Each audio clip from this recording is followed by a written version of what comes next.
Vamos orar para nós começarmos então a nossa aula? Amém? Pai querido, eterno Deus, muito obrigado, Senhor, por esse dia, por essa oportunidade, Senhor, de aprendermos um pouco mais sobre a Tua palavra. Que o Senhor fale conosco, que o Senhor nos ensine e que as Tuas palavras, Senhor, sejam escritas nas tábuas do nosso coração, para que nós não nos esqueçamos, Pai. Te louvamos e te agradecemos, meu Deus. Em nome de Jesus. Amém. Amém. A paz, Ju. A paz. Então, estamos aqui, né? Na nossa revista do trimestre, Ensina-nos a Orar. Exemplos de pessoas e orações que marcaram as Escrituras. Então, estamos vendo aí exemplos de orações de personagens que oraram e que marcaram as Escrituras. As suas orações estão ali registradas na palavra, né? Então, hoje, vocês já passaram por 4 lições, né? A primeira lição foi o que significa orar, né? O que significa orar, uma conversa ali com Deus, conversar. Passamos para a lição 2 sobre a vida de Abraão, a lição número 3 sobre a vida de Moisés.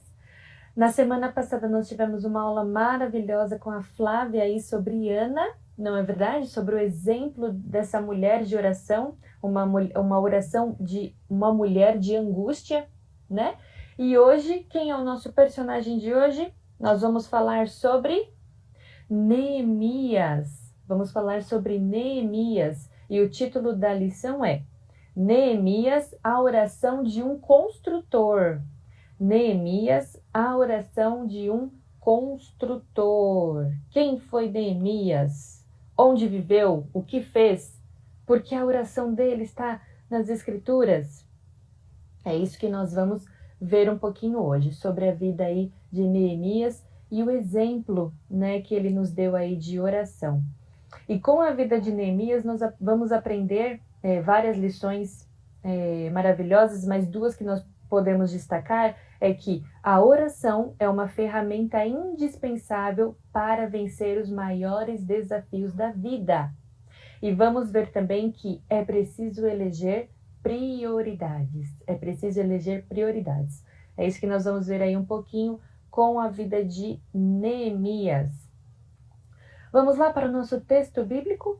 Vamos ler Neemias, o verso 1, né, capítulo 1, do versículo 2 ao 11. Vamos ler o nosso texto bíblico de hoje, Neemias 1, capítulo 1, do 2 ao 11. Todos abrindo aí. Todos abrindo. Mas enquanto vocês abrem, me respondam aí. Me respondam uma característica que vocês acham que chama a atenção de Deus. A paz, Flávia, Késia, Amanda, minhas professoras abençoadas aí. Flávia, sua aula na semana passada foi uma bênção, mulher de fé. Deu o exemplo aí de Ana para nós, de oração, foi uma bênção. Uma bênção mesmo, que Deus continue te abençoando muito. Então vamos lá, me fale uma característica que chama a atenção de Deus. Uma característica que chama uma atenção de Deus. Enquanto isso, vocês abrem aí em Neemias 1, do 2 ao 11. Então a Giovana respondeu, corajoso, realmente corajoso. Corajoso é uma característica que chama a atenção de Deus. Obediência. Obediência é uma característica que chama muito a atenção de Deus. Nós temos que ser obedientes. Coração ensinável, o Jason respondeu, exatamente. Deus procura pessoas com coração ensinável, né? Servos que estejam dispostos aí a aprender, né? E ser obedientes e ser submissos à palavra. Não é verdade? Vamos ler aqui, Neemias 1, do 2 ao 11. Vocês acompanham aí comigo? Eu vou ler na versão NVI. Humildade, humilde, exatamente, Amanda. Temor, precisamos ter temor. Vamos aqui, Neemias 1, enquanto vocês respondem aí, Neemias 1, do 2 ao 11. Hanani, um dos meus servos veio de Judá com alguns outros homens, e eu lhes perguntei acerca dos judeus que restavam, os sobreviventes do cativeiro, e também sobre Jerusalém. E eles me responderam: aqueles que sobreviveram ao cativeiro e estão lá na província passam por um grande sofrimento e humilhação. O muro de Jerusalém foi derrubado e as suas portas foram destruídas pelo fogo. Quando ouvi essas coisas, sentei-me e chorei. Passei dias lamentando, jejuando e orando ao Deus dos céus. Então eu disse: Senhor, Deus dos céus, Deus grande e temível, fiel à aliança e misericordioso com os que amam e obedecem os seus mandamentos. Que os teus ouvidos estejam atentos e os teus olhos estejam abertos para ouvir a oração que o teu servo está fazendo, dia e noite, diante de ti, em favor dos teus servos, o povo de Israel. Confesso os pecados que nós, os israelitas, temos cometido contra ti. Sim, eu e o meu povo temos pecado contra ti. Agimos de forma corrupta e vergonhosa contra ti. Não temos obedecido os mandamentos, aos decretos e às leis que deste ao teu servo Moisés. Lembra-te agora que te dissestes a Moisés, teu servo: se vocês forem infiéis, eu os espalharei entre as nações. Mas se voltarem para mim e obedecerem os meus mandamentos e puserem em prática, mesmo que vocês estejam espalhados pelos lugares mais distantes debaixo do céu, de lá eu os reunirei e os trarei para o lugar que escolhi para restabelecer o meu nome. Estes são os teus servos, o teu povo. Tu os resgatastes com o teu grande poder e com o teu braço forte. Senhor, que os teus ouvidos estejam atentos à oração deste teu servo e à oração dos teus servos que têm prazer em temer o teu nome. Faze que hoje este teu servo seja bem-sucedido, concedendo-lhe a benevolência deste homem. Nesta época, eu era o copeiro do rei. Então, aqui nós temos a oração de Neemias, né? Nós temos aqui Neemias, que fala que era copeiro do rei, né? E temos aqui a visita do irmão dele, que passa a contar algumas coisas que estavam acontecendo ali em Jerusalém. E aí nós temos o relato aqui de Neemias, da sua profunda tristeza com tudo aquilo que ele ouviu e o clamor dele a Deus para que mudasse aquela situação. Então vamos no ponto 1 da nossa revista, né? Vamos nos situar um pouquinho. Então, o ponto 1 da nossa revista é tempos de reconstrução. Tempos de reconstrução. Então nós sabemos, né? Nós já estudamos, lemos na Palavra de Deus que depois ali do reinado de Salomão, com a ascensão do filho de Salomão ao reino, nós tivemos ali... Tá travando para vocês? O João perguntou aqui se tá travando para ele, tá travando para vocês também? Respondam aí para mim. Tá travando para vocês? Porque a minha internet aqui tá dizendo que tá normal. Ah, então beleza. Então deve ser só aí um pico que deu aí para travar. Qualquer coisa vocês me avisam. Ah, beleza, então. Tá, perfeito. Então, vamos continuar aqui. Então, nós tivemos aí, depois do reinado de Salomão, com a ascensão do filho, a divisão do reino, né? A divisão aí do reino, o reino do norte, Israel, e o reino do sul, Judá, cujo território estava em Jerusalém. Depois da divisão do reino, vieram reis que não temeram ao Senhor, e o povo se corrompeu, né? E o povo se corrompeu não querendo ficar sob a submissão do Senhor.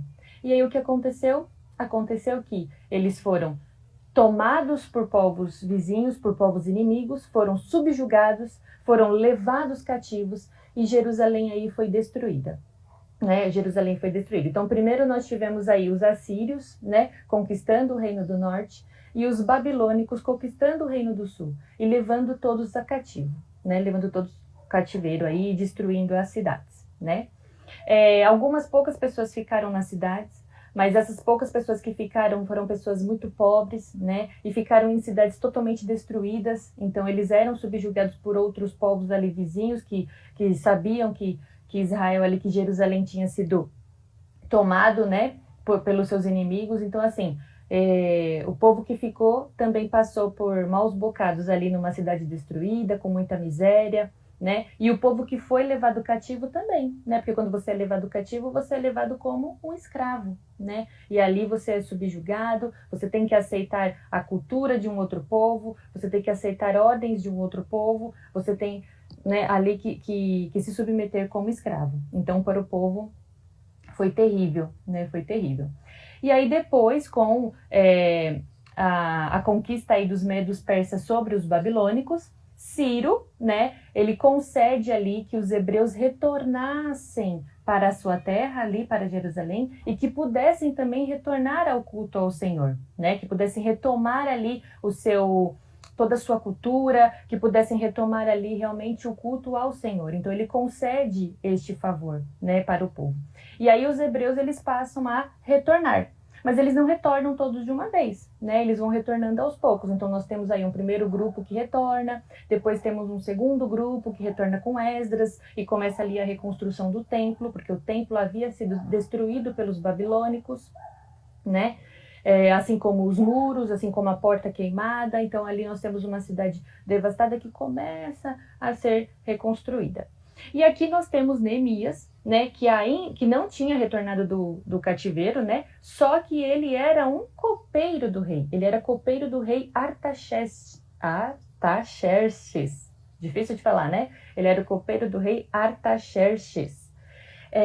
E ali, como copeiro do rei, apesar de estar no cativeiro, né, ele tinha uma vida confortável, né? Ele vivia no palácio, ele servia ao rei, né? Então ele tinha uma certa influência ali. Então ele tinha uma vida confortável. E aí é nessa que nós partimos aí para a nossa leitura do texto bíblico, que foi o capítulo 1, né? Nós estamos ali, ele está ali vivendo como copeiro do rei, servindo, e ele recebe a visita do seu irmão, né? Ele recebe a visita do irmão. E quando o irmão dele chega, ele pergunta como está o Jerusalém, como estão as pessoas que ali estão? E aí o irmão dele fala, aqui no verso 2 e no verso 3. Vou ler novamente. E o irmão de Neemias respondeu: aqueles que sobreviveram ao cativeiro e estão lá na província passam por grande sofrimento e humilhação. O muro de Jerusalém foi derrubado e as suas portas foram destruídas pelo fogo. Então o irmão de Neemias conta para ele, e quando Neemias fica sabendo disso, ele passa por uma angústia muito grande. Ele sente ali uma tristeza, ele sente uma angústia, ele começa a chorar por toda aquela situação. Porque imagina, a cidade, ela tinha muros fortificados, era uma cidade linda, era uma cidade ali construída ali para o povo de Deus. E de repente ver e saber que tudo aquilo está destruído e que as pessoas que até puderam retornar do cativeiro, que ali estão, ainda assim passam por muito sofrimento. Passam por muito sofrimento, a cidade está destruída. Então Neemias ali, ele mostra uma sensibilidade, né? Porque Neemias poderia pensar somente nele, né? Neemias poderia pensar, eu estou aqui no palácio, estou servindo a um rei, estou bem, estou de boa. Mas não, ele tem a sensibilidade de perguntar pelos seus, de perguntar pelo próximo, né? E quando ele fica sabendo do que está acontecendo, o que ele sente? Ele sente empatia, né? Ele sente empatia. Então isso é um exemplo de um homem e de uma mulher de Deus, que não pensa em si mesmo, que não pensa somente nele, mas que pensa no próximo. E quando ele pensa no próximo, ele consegue sentir empatia. Ele consegue se pôr no lugar do outro, ele consegue sentir a dor do outro e se incomodar com aquilo, né? E se incomodar com aquilo. Se incomodou de uma tal forma que ele chora por dias. A palavra de Deus diz que ele chora por dias. Então que nós possamos pegar esse exemplo e não pensar somente dentro da nossa caixinha ou somente ali na nossa vida e nos nossos problemas e nas nossas preocupações, mas tem o próximo também. Precisamos nos preocupar com o próximo, precisamos sentir a dor do outro, entender um pouco o que está acontecendo além do que acontece na nossa vida, não é mesmo? Então aqui nós temos um exemplo deixado por Neemias de um homem e de uma mulher que foi sábio, que foi corajoso, que teve fé, que foi sensível ao sofrimento do próximo, que foi determinado, não é? Então esse é o exemplo que nós temos que pegar para a nossa vida hoje. Neemias vivia num mundo que estava agonizando. Neemias estava vivendo, né, em tempos de pós-exílio, que as pessoas estavam saindo do exílio, e lá as pessoas que estavam saindo do exílio viviam vitimadas por epidemias, por violência, por miséria, por falta de alimento, por escassez, por muitos lamentos e consequências do pecado que aquele povo tinha cometido. Temos algum exemplo na nossa vida de hoje? Sim, é muito parecido com o que vivemos hoje, né? Miséria, guerras, pandemias, doenças, tudo isso o povo passa hoje, né? E qual tem sido a nossa posição diante de tudo isso? Qual tem sido a nossa posição? Será que nós temos sofrido e chorado pela dor do outro? Pelo que está acontecendo no mundo? Será que nós temos clamado pelo que está acontecendo no mundo? Neemias clamou. Neemias clamou. Então, que nós também possamos clamar, né? Estamos vivendo dias muito parecidos com o que Neemias passou, né? Ali de um povo vitimado, de um povo sofrido, né? E nós sabemos que só tem solução em Deus. Então, que nós possamos clamar, né? Que possamos clamar. E na palavra de Deus diz que Neemias chorou e lamentou por muitos dias, né? Ele chorou e lamentou por muitos dias. Hoje em dia, muitas pessoas falam que chorar é sinal de fraqueza. Vocês já ouviram falar sobre isso? Que choro é sinal de fraqueza? Que não pode chorar? Ah, você não pode ficar triste. Ah, você não pode chorar. Vocês já ouviram falar assim? Só que isso é um verdadeiro engano, né? Não é que não podemos chorar, que não podemos ficar tristes. Aqui fala que Neemias, ele se entristeceu profundamente, e chorou por muitos dias, né? Então nós podemos ficar tristes sim, nós podemos chorar sim.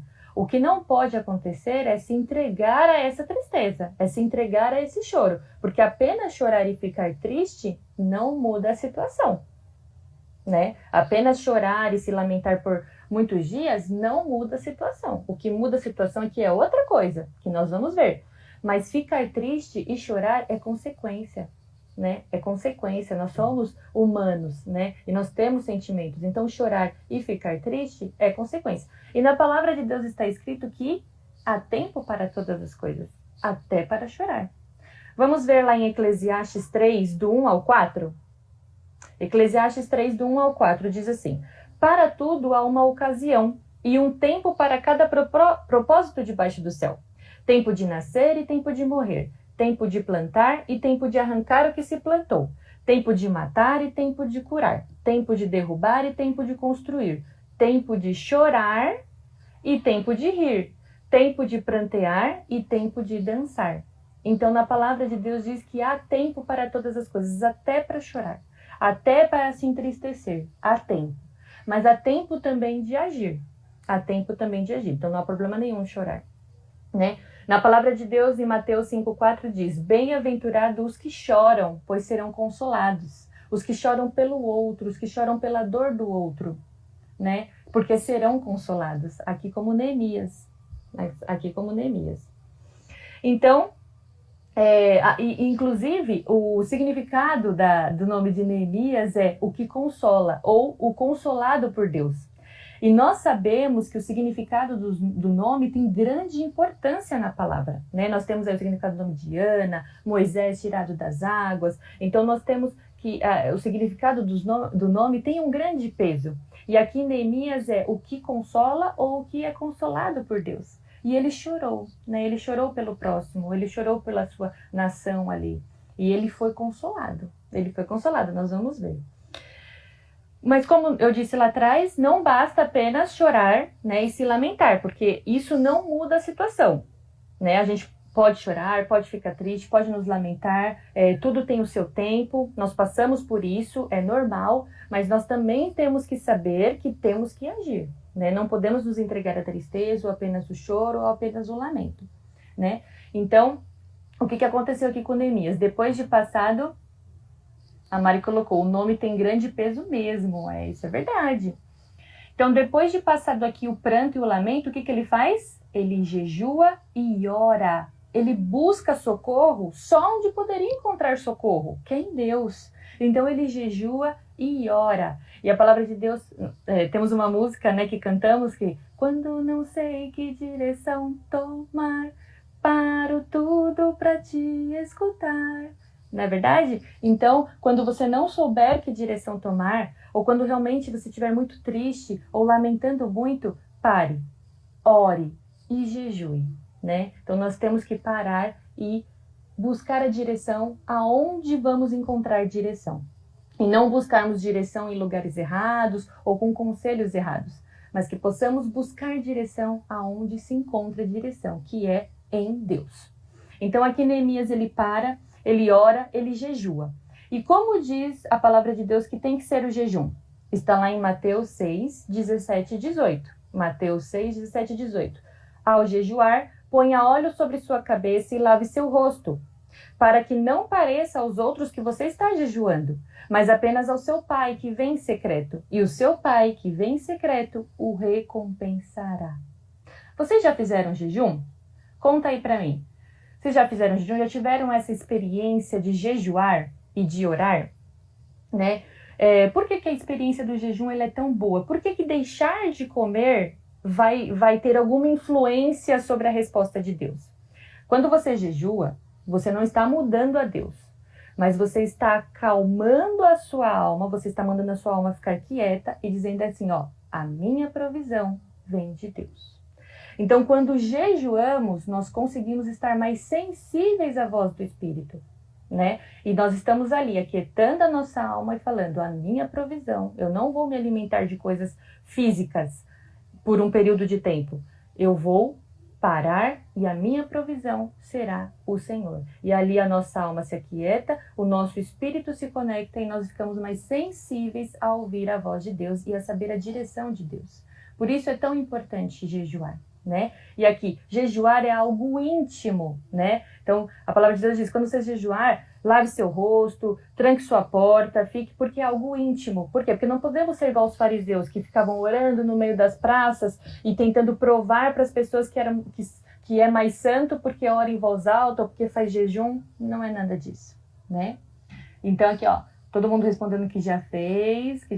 Amanda, nossa professora Amanda colocou, para não ser controlado pelo corpo e pela alma. Exatamente, para não sermos controlados pelo corpo e pela alma, não é verdade? Então, o que Neemias faz aqui? Ele para, ele ora, ele jejua, né? Ele tem ali o período de lamento, o período de luto, mas ele também tem o período de busca, né? E o que foi que aconteceu depois? Depois ele tem uma oportunidade de fazer a diferença. Porque nós podemos ter o período de choro, período de luto, período de lamento, mas temos que ter o período de oração, período de jejum, período de consagração, de busca na palavra, mas virá o período da ação. Virá o período que você terá que agir. E Neemias, ele verificou exatamente esse período, que foi quando ele estava na presença do rei. Vamos ler Neemias 2, do 1 ao 5, para nós vermos aqui ele na presença do rei. Neemias 2, do 1 ao 5. No mês de Nisan, no 20º ano do rei Artaxerxes, na hora de servi-lo o vinho, levei ao rei. Nunca antes eu tinha estado triste na presença dele. Por isso, o rei me perguntou, por que o seu rosto parece tão triste? Se você não está doente? Essa tristeza só pode ser do coração. Com muito medo, eu disse ao rei, que o rei viva para sempre. Como não estaria triste o meu rosto se a cidade em que estão sepultados meus pais está em ruínas e as suas portas foram destruídas pelo fogo? O rei então me disse, o que você gostaria de me pedir? Então orei ao Deus dos céus e respondi ao rei, se for do teu agrado, o rei, e se o seu servo puder contar com a sua benevolência, que ele me deixe ir à cidade de Judá, onde estão os meus pais enterrados, para que eu possa reconstruí-las. Então, o Vitor colocou assim, Mateus 5,4, felizes as pessoas que choram, pois Deus as consolará. Exatamente isso. E aqui, Neemias foi consolado. Ele estava na presença do rei e ele teve uma oportunidade. Ele nunca tinha estado triste na presença do rei. Então aqui demonstra que Neemias era uma pessoa muito alegre, né? Que Neemias era uma pessoa feliz. Só que naquele dia ele estava muito triste, porque ele tinha passado muitos dias se lamentando pela situação que o povo estava e se compadecendo ali de toda aquela situação. E estando na presença do rei, o rei perguntou: por que você está triste? E ele respondeu: como não poderia estar triste? Se a cidade onde os meus pais estão sepultados, a cidade de onde eu vim, está destruída e o povo ali sofre. E aí ele fala, e quando o rei pergunta para ele por que ele está triste, antes dele responder, o que ele faz? Está escrito aqui, ó, no verso, ó. Então orei ao Deus dos céus. Então, enquanto ele está tendo ali aquela conversa, o rei pergunta: por que você está triste? O que ele faz? Ele para, ele faz uma pequena oração, ele tem uma pequena conversa ali com Deus. E ali naqueles pequenos segundos, ele responde ao rei. E quando ele responde ao rei, o que acontece? O rei concede ali o desejo do coração de Neemias. E o rei permite que ele vá. E não só isso. O rei dá cartas para ele, para que os governadores das outras províncias o recebessem, deixassem ele passar pelas terras. Quando ele chegasse lá em Jerusalém, teria outra pessoa já disposta a dar madeiras e ferramentas e tudo que ele precisasse para a reconstrução aí dos muros. Ele pôde levar outras pessoas com ele ali para poder auxiliá-lo. Então, assim, Deus não só deu a estratégia para Neemias, como o capacitou. Usou aqui o rei para capacitar Neemias para a reconstrução dos muros.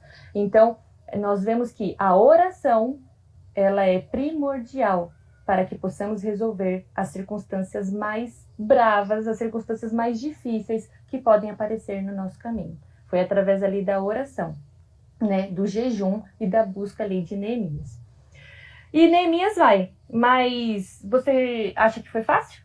Você acha que foi fácil a reconstrução do muro? Não, não foi. Porque no caminho dessa reconstrução do muro, Neemias encontrou muitas adversidades. Então, assim, quando Deus colocar um projeto em suas mãos, na sua trajetória de vida, você está ali sobre a direção de Deus, não vai ser fácil também.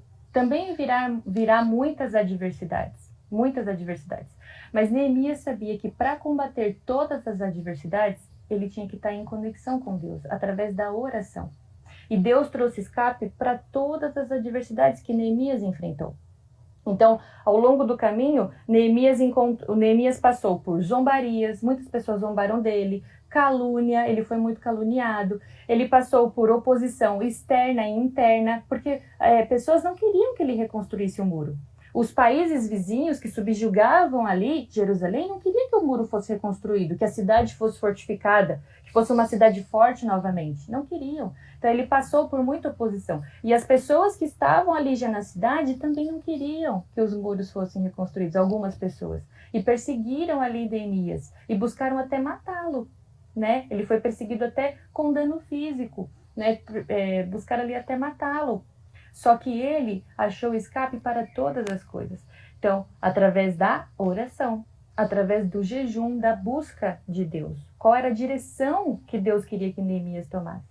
E quando Neemias chega lá, Neemias para um pouco, ele faz um plano de reconstrução e ele reconstrói os muros em 52 dias. O que você consegue construir em 52 dias? Eu acho que eu não consigo construir nem casinha de massinha com a Ana Laura. E construir a reconstrução dos muros de uma cidade que estava destruída em 52 dias. Isso é Deus, né? Esse é o Deus que nós servimos.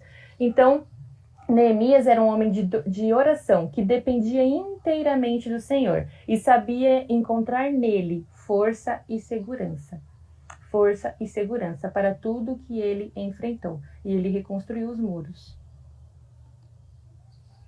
E quando os muros ficaram prontos, o que Neemias fez?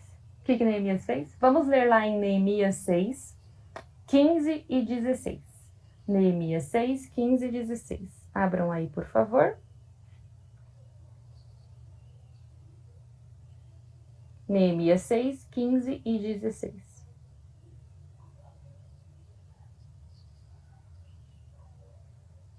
O muro ficou pronto no dia 25 de Elu, em 52 dias. Quando todos os nossos inimigos souberam disso, todas as nações vizinhas ficaram atemorizadas. E abateu-se o seu orgulho, pois perceberam que essa obra havia sido executada com a ajuda do nosso Deus. com a ajuda do nosso Deus. Então aqui Neemias coloca que depois de 52 dias, quando os muros estavam prontos, todos os inimigos souberam disso e ficaram atemorizados. Eles falaram, Deus é com o Deus deles é poderoso. O Deus está com eles novamente, né? O Deus está com eles novamente e reconstruiu os muros em 52 dias. E depois que ele reconstruiu os muros, ele chamou a glória para ele? Não. Neemias não se vangloriou. Né? Neemias não deixou subir para a cabeça dele tudo aquilo que ele tinha passado, tudo que ele tinha reconstruído. Não. Ele reconhece que a obra foi feita por Deus. Ele deu toda a honra e toda a glória ao Deus dos exércitos, que é quem realmente tinha reconstruído o muro, que só utilizou Neemias como um instrumento. Não é verdade? Então, que possamos ver o exemplo de Neemias e não ter a glória para nós, mas que possamos saber que tudo vem de Deus. Toda a honra e toda a glória seja dada a Deus. Toda a honra e toda a glória seja dada a Deus. Então, Neemias abre mão ali dos seus méritos e atribui a glória a Deus. Que possamos seguir esse exemplo e tenhamos sempre viva em nossas mentes a convicção de que a obra é de Deus, assim como o nosso chamado, a capacitação, as condições e a força vem de Deus. Então que possamos ter isso e que louvado seja o nosso Deus, né, que nos dá força, que nos capacita, que nos dá direção. Então louvado seja Deus por tudo isso. Além dos muros, grandes outras restaurações foram realizadas nos tempos de Neemias. Deus o honrou e usou de forma poderosa em Judá. Houve também uma grande reforma religiosa, com a valorosa contribuição de Esdras, né? Um renovo e um compromisso pós-exílio com o Senhor.